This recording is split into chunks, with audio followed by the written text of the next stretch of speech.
Man, you're doing the keto diet, you're gonna die. You're gonna die. That's what's happening.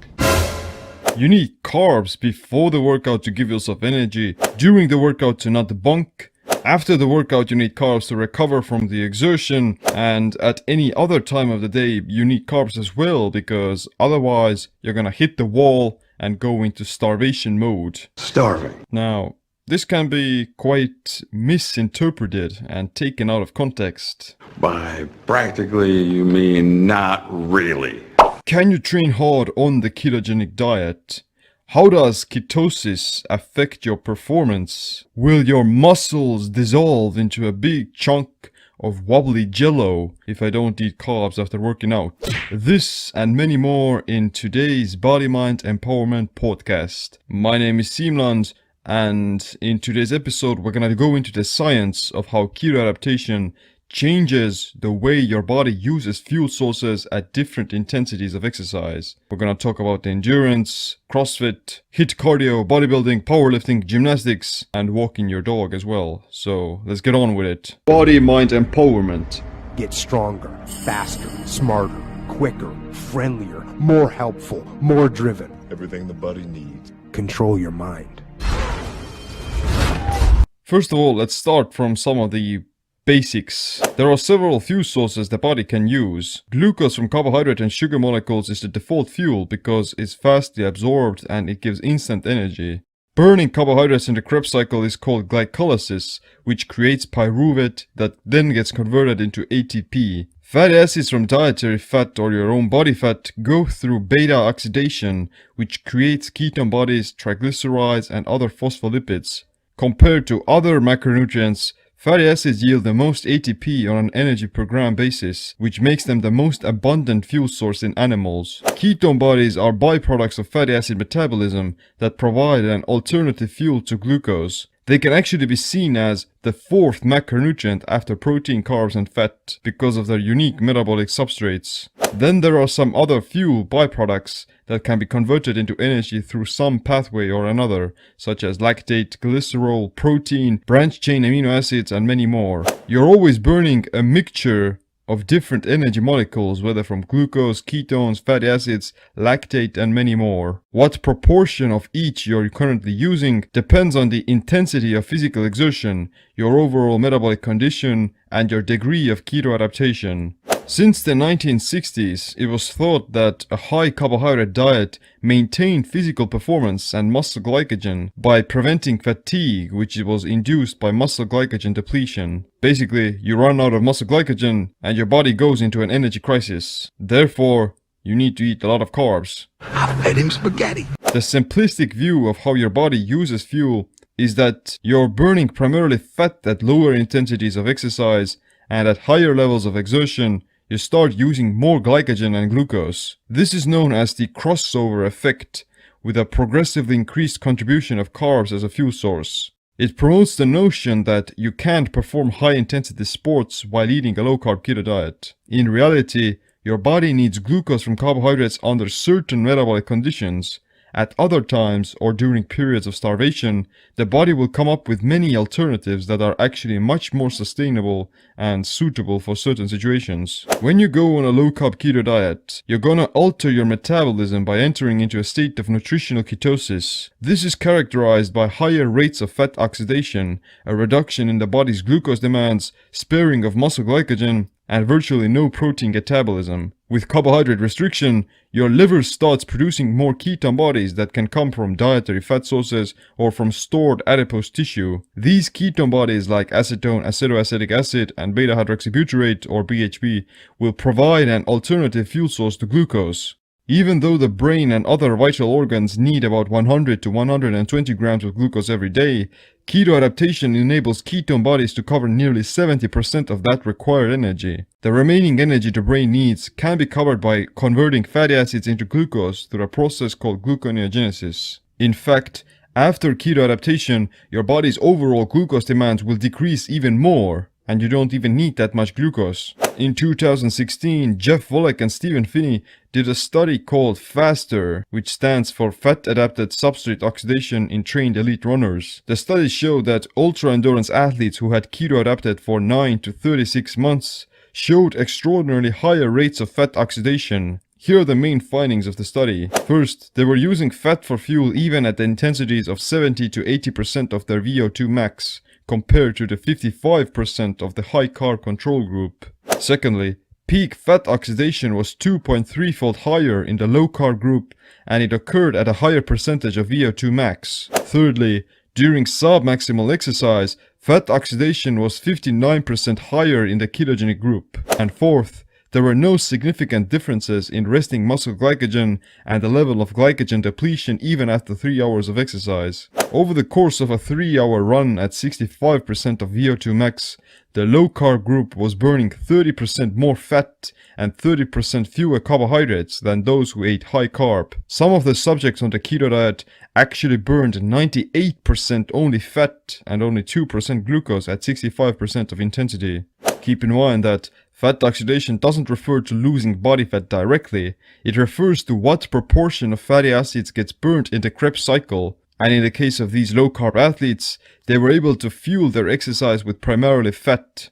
Therefore, they could have continued to exercise for several hours without running into an energy crisis, as long as they still had enough body fat with them. The fat from food and the fat from your belly, they're metabolically very similar, and the keto-adapted athletes, they were literally burning through their own body fat for energy, and they could have easily gone for hours and hours upon end. These results contradict the consensus view of the crossover effect that states that you can't burn fatty acids above 60% of your VO2 max. They show that after keto adaptation, the body becomes increasingly more efficient at using fatty acids at higher intensities of exercise, which in turn spares muscle glycogen for only near maximum efforts. It also decreases the need for carbohydrate refeeding for maintaining performance, because body fat is fuel. First we render fat. This is also important for understanding how does your body store backup energy and in what situations does it get released. Glucose gets stored in the body as glycogen. A few grams are circulating the bloodstream, 100 to 150 grams are stored in the liver,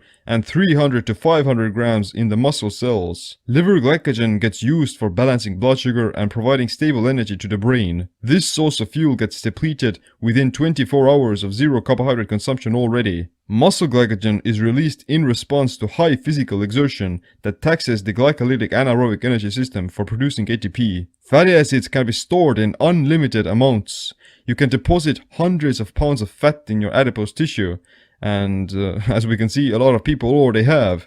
From an evolutionary perspective, fat is vital for surviving periods of starvation, especially if you have to perform physically without having eaten anything for days. But in a modern context, it can also be a great source of energy during exercise by providing the brain and muscles a stable stream of fuel. Protein and amino acids cannot be stored in the body themselves. You would have to convert them into glucose first via a process called gluconeogenesis. That glucose can be either used as energy for the brain, burnt off in the bloodstream for energy, directed into muscle glycogen, or stored as body fat depending on the energetic demands of the system. Most of the day you're still using fat for fuel because doing daily chores, walking or even low intensity cardio maintains aerobic respiration in which you're burning mostly fat. You only tap into your glycogen stores whenever you're sprinting, lifting heavy stuff or training hard. Even then, the degree of how much glycogen you'll end up burning depends on your level of keto adaptation because, as we've seen, ketones can be used at even higher intensities of exercise quite successfully. You don't want to burn glycogen for nothing and simply waste it away because it can only be stored for a very finite amount. With keto adaptation, you're able to sustain most of your sub-maximal exertions by tapping into your unlimited store of body fat. Even people with 7% body fat have over 50,000 calories with them at all times. 48% body fat. This is why it's quite clear that the ketogenic diet is supreme for endurance-based and low-intensity activities. In the 1980s already, it was shown that a 4-week ketogenic diet with less than 10 grams of carbs didn't compromise endurance performance in elite cyclists. These athletes were using more than 90% of fat oxidized fuel during exercise at 64% of their VO2 max. They also showed a 3-fold drop in glucose oxidation, a reduction of resting muscle glycogen by half, and they used 4 times less glycogen during exercise. These kinds of muscle glycogen responses in low-carb athletes have been shown to share similarities to that of highly trained Alaskan sled dogs. Sled dogs often perform at sub-maximal intensities for several hours in a row with incredible endurance capacity, and they also eat a high-fat low-carb diet. In a study, dogs who run 160 kilometers a day for 5 days showed no cumulative depletion in muscle glycogen, despite eating a diet with only 15% coming from carbohydrates. A subsequent study on dogs who ran for 140 kilometers a day for 4 days reduced muscle glycogen by 66%, which is similar to the 64% glycogen reduction in the faster low-carb athletes. And the dogs also showed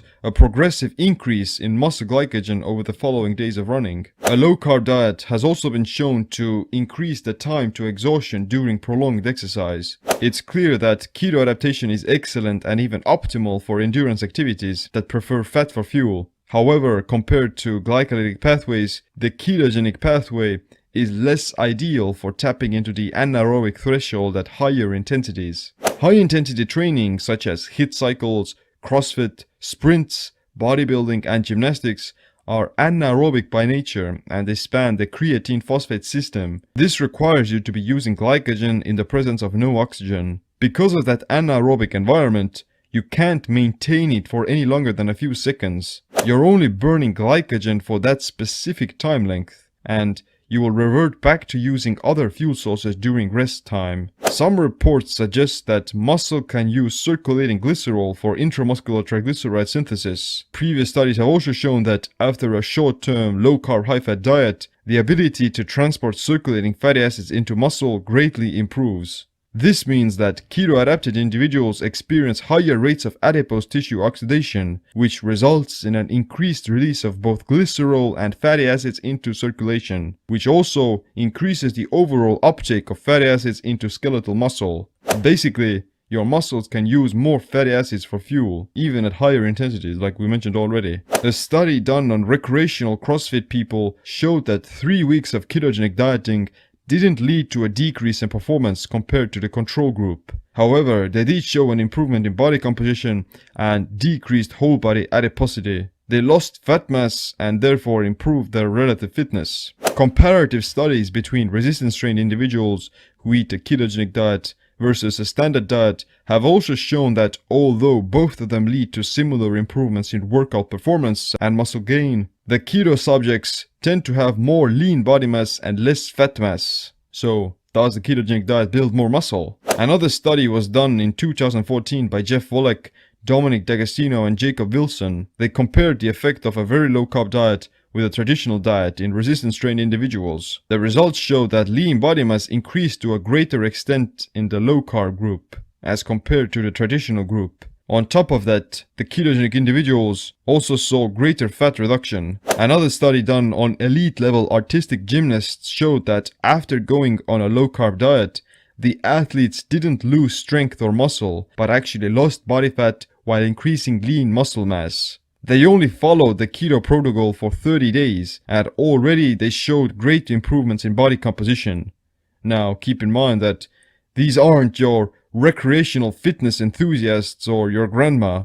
These gymnasts, they train at high intensities for several hours a day. If they can do their crazy explosive routines and superhuman feats of strength without carbohydrates, then it's safe to say that the average person will do perfectly fine on a less strenuous workout routine. These findings so far, they show that despite eating a low-carb diet, the body can still perform at higher intensities and perform anaerobically the same way as on a high-carb diet. If the bouts of exercise are the same length, you can still burn through all your glycogen with both diets. The difference is that, do you need to? It's true that muscle glycogen gets replenished the fastest when you consume large amounts of carbohydrates immediately after exercise, like with the post-workout shake. However, the low-carb athletes of the faster studies showed that they replenished their muscle glycogen stores a few hours post-workout, the same way as the high-carb athletes did. Even if you're not consuming any carbohydrates around exercise, your body can still trigger muscle glycogen resynthesis via gluconeogenesis. It's gonna direct that glucose into glycogen. If you're keto adapted, then all that glucose will come from your fatty acids from your adipose tissue. In the case of non-keto adapted athletes, you may experience gluconeogenesis of muscle tissue because the liver isn't that efficient with using fat and ketones for fuel. Therefore, working out fasted in a ketogenic state is always more protein sparing and anti-catabolic because you'll still have stored body fat with you. Consuming carbs intra and post workout can have a similar effect, but as soon as you run out of those carbs, you're back into more catabolism and have to keep refueling yourself with more carbs. Lactate and glycerol can also contribute to muscle glycogen resynthesis. Lactate is the byproduct of glucose metabolism, and it's been shown to contribute up to 18% of skeletal muscle glycogen synthesis after high-intensity exercise. Basically, during high-intensity workouts, you're producing a lot of lactic acid by burning off your muscle glycogen, and then you're using some amounts of that lactate to replenish some of the glycogen that you lost. What? That's just amazing. Your body literally recycles the energy you burnt off and then restores it into your muscle, that you can use it again. It means that even if you are eating a high carb diet, you need far fewer carbohydrates to replenish muscle glycogen than you think. And basically you're wasting a lot of readily available fuel that's already produced by your body. With keto adaptation, you're more likely to increase the rate at which lactate and glycerol contribute to muscle glycogen resynthesis without even eating any food at all. Therefore, post-workout carbohydrates are best suited if you need to replenish your muscle glycogen very fast. For instance, when you're working out twice a day, or you have to recover quickly for the next day's high-intensity training. For most people who are training 3 to 4 times per week, that simply isn't the case. Based on these findings so far, we can say that a ketogenic diet doesn't hinder exercise performance in neither endurance or anaerobic sports. In fact, with the knowledge we currently have, it's safe to say that it's actually more superior to decreasing fat mass and improving body recomposition, especially if eating at a caloric deficit.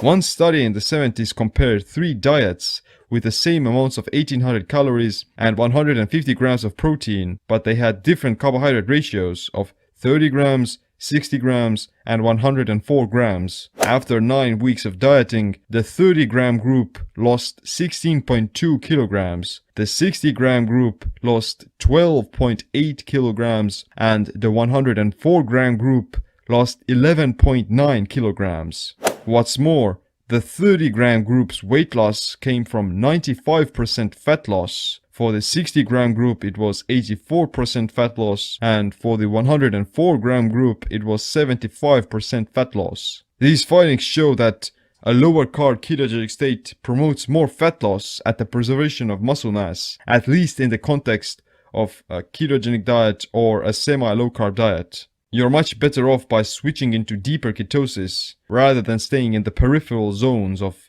non-keto dieting. There are several possible mechanisms by which a ketogenic diet preserves muscle mass and prevents protein catabolism. Low blood glucose stimulates the secretion of adrenaline, which regulates skeletal muscle protein mass. Adrenaline's been shown to directly inhibit protein breakdown. Secondly, ketone bodies provide a plentiful source of fuel to brain and muscle tissue, which suppresses protein oxidation and gluconeogenesis of muscle. In fact, BHB has been shown to decrease leucine oxidation and actually promote protein synthesis in humans. Thirdly, carbohydrate restriction upregulates AMPK, which is a fuel sensor that gets released under nutrient deprivation. This is going to promote ketogenesis, hormesis, and autophagy, which all make the body burn its own body fat stores at a higher rate. And fourthly, dietary protein consumption also has a much greater muscle-sparing effect than carbohydrates. Eating protein increases protein synthesis by increasing the availability of amino acids in the blood. When eating at a caloric deficit, higher protein intake has also been shown to reduce muscle loss and promote fat loss. One of the branched-chain amino acids, leucine, has also been shown to stimulate protein synthesis via the insulin signaling pathway without actually needing carbohydrates. High protein diets have been shown to increase muscle protein synthesis despite the reduced levels of insulin. A ketogenic diet isn't necessarily high in protein, but it still can provide the individual with all the essential amino acids and complete protein sources. Ketones themselves are already very protein sparing, so you don't even need to consume high amounts of protein on keto either. Everything the body needs. Ketone bodies have also been shown to have performance enhancing effects on people who aren't eating a strict ketogenic diet. HMB, or beta-hydroxy-beta-methyl butyrate, is a ketone body that gets produced as a byproduct of leucine metabolism. Unlike other amino acids that induce protein synthesis, HMB acts more like an anti-catabolic agent that minimizes protein breakdown during intense exercise. A 12-week study done on resistance-trained individuals showed that HMB fatty acid supplementation resulted in an increase in total strength, increase in vertical jump power, and increased lean body mass gain. It also reduces muscle-induced damage and improves recovery. One of the main ketone bodies, beta-hydroxybutyrate, has been shown to upregulate the expression of antioxidant genes. It's been shown that BHB can reduce the generation of reactive oxygen species by the mitochondria, which leads to less oxidative stress and lower inflammation. The ketogenic diet has also been shown to increase the size and number of mitochondria in the cells, which leads to a greater ability for any single mitochondrion to produce more ATP with less energy. In summary, for the vast majority of people, a ketogenic diet can provide all the necessary fuel sources needed for maintaining daily aerobic activities, as well as giving enough energy for short anaerobic exertions.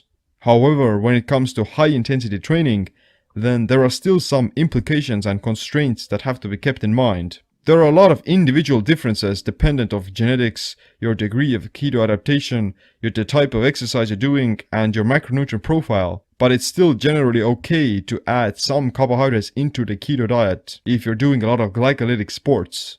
If you're performing high-intensity exercise for longer and with fewer rest intervals, then your body will have troubles resynthesizing its glycogen with just fatty acids. Examples would include Ironman triathlon, a competitive sports game, a 3-hour high-volume bodybuilding workout, a CrossFit game event, or having more than 2 workouts a day.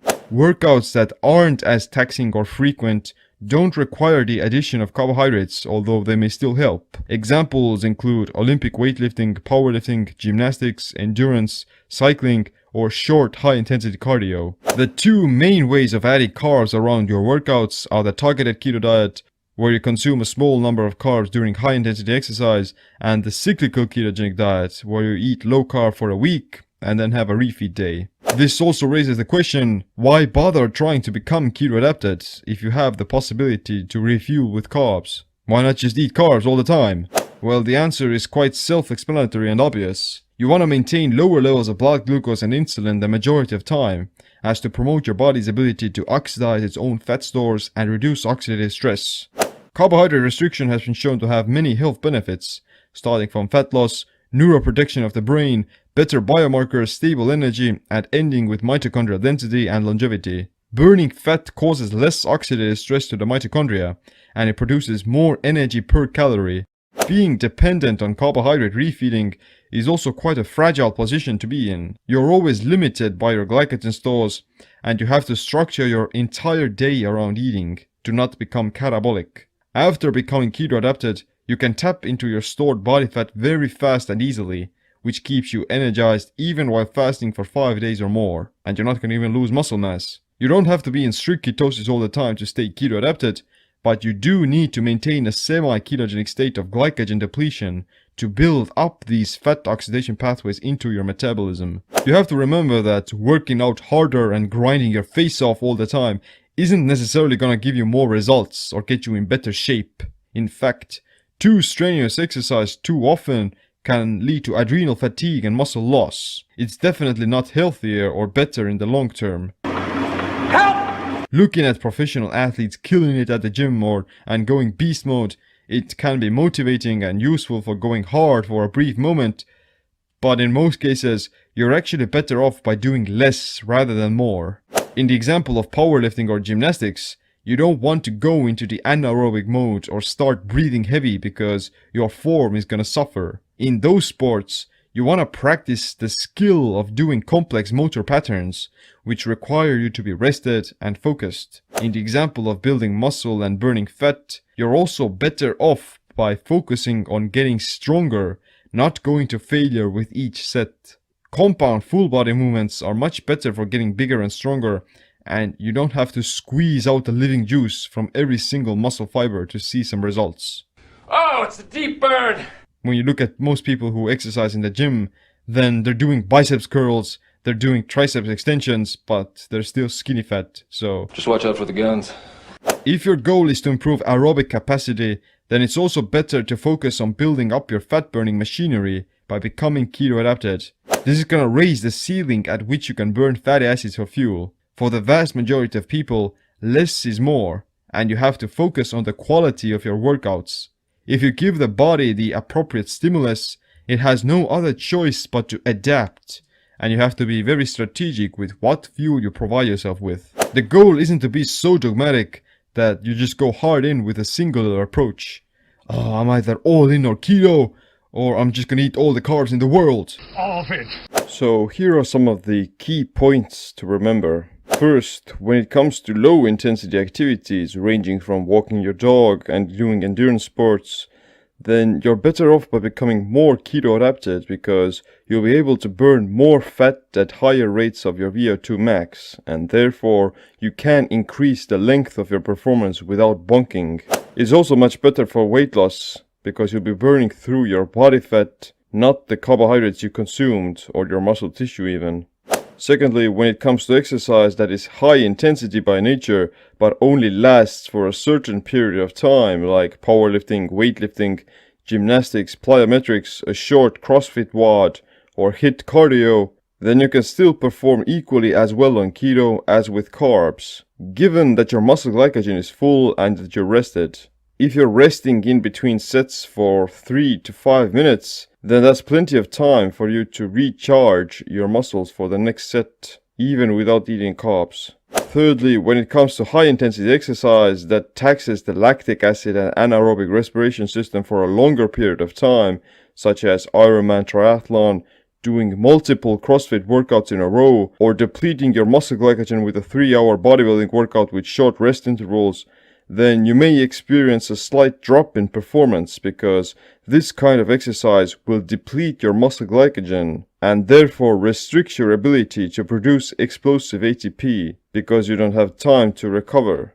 In this scenario, it doesn't even matter if you are eating a high carb diet because you'll be still burning through your muscle glycogen the same way as if you were to eat keto. To continue maintaining your performance in these sports, then you need to consume some carbohydrates anyway. So it doesn't matter whether you're coming off from a high carb diet or a keto diet, because your muscle glycogen stores can be filled with both diets. Fourth, when you're working out 3 to 4 times per week, then you're perfectly fine with a strict ketogenic diet because muscle glycogen can resynthesize itself with purely fatty acids within 24 to 48 hours of recovery. And fifth, adding carbohydrates into your workouts aren't necessary in 80% of the cases. However, they can provide a short-term performance-enhancing effect when doing anaerobic sports or doing brief high